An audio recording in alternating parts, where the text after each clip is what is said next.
An angry, grieving father wants to know if the death of his son was justified. Good evening, I'm Calvin Sneed. I'm Kim Chapman. That man who shot and killed him in the Bradley County Landfill 3 weeks ago is now headed back to work.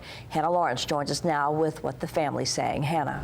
Kim, Calvin, the father of the man who died says he knew that police were looking for his son after he ran from police in a high-speed chase. Later that day, he identified his son's body over the phone to TBI agents. An angry, mourning father shared this picture of his son, Jeremy Headley. Nolan Headley says Jeremy's stepdad drove the car in the high-speed chase through 3 counties. Police arrested Daniel Warren when this car crashed. Headley took off running.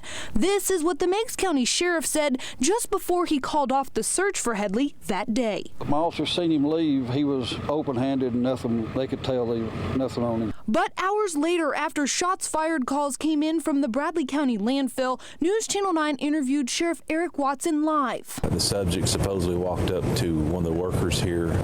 Gunfire was exchanged. An exchange of gunfire would require at least 2 firearms. But when we pressed for who fired first, the one who fired first. I don't know exactly who had a gun. Today, Headley's father shared what the TBI finally told him they'd found on Headley that day. He had $11 in cash.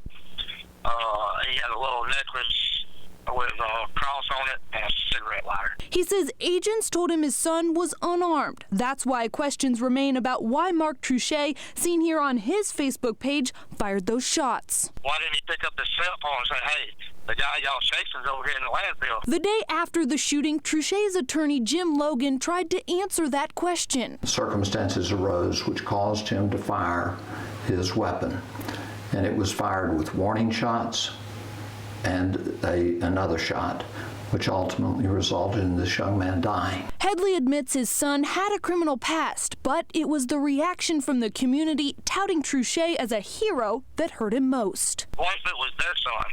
I'm pretty sure some of their kids have made bad decisions or done wrong some point in their life.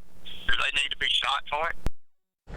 The Wright Brothers Construction Company says Truchet was on leave pending a medical evaluation. He was cleared last Friday. The Bradley County project is now finished, so he heads to Alabama on Monday. Kim. Anna, thank you. Santec, the company that runs the landfill, does not allow weapons on its properties. Truchet was not a Santec employee, just an independent contractor. His company says it does not think that he broke any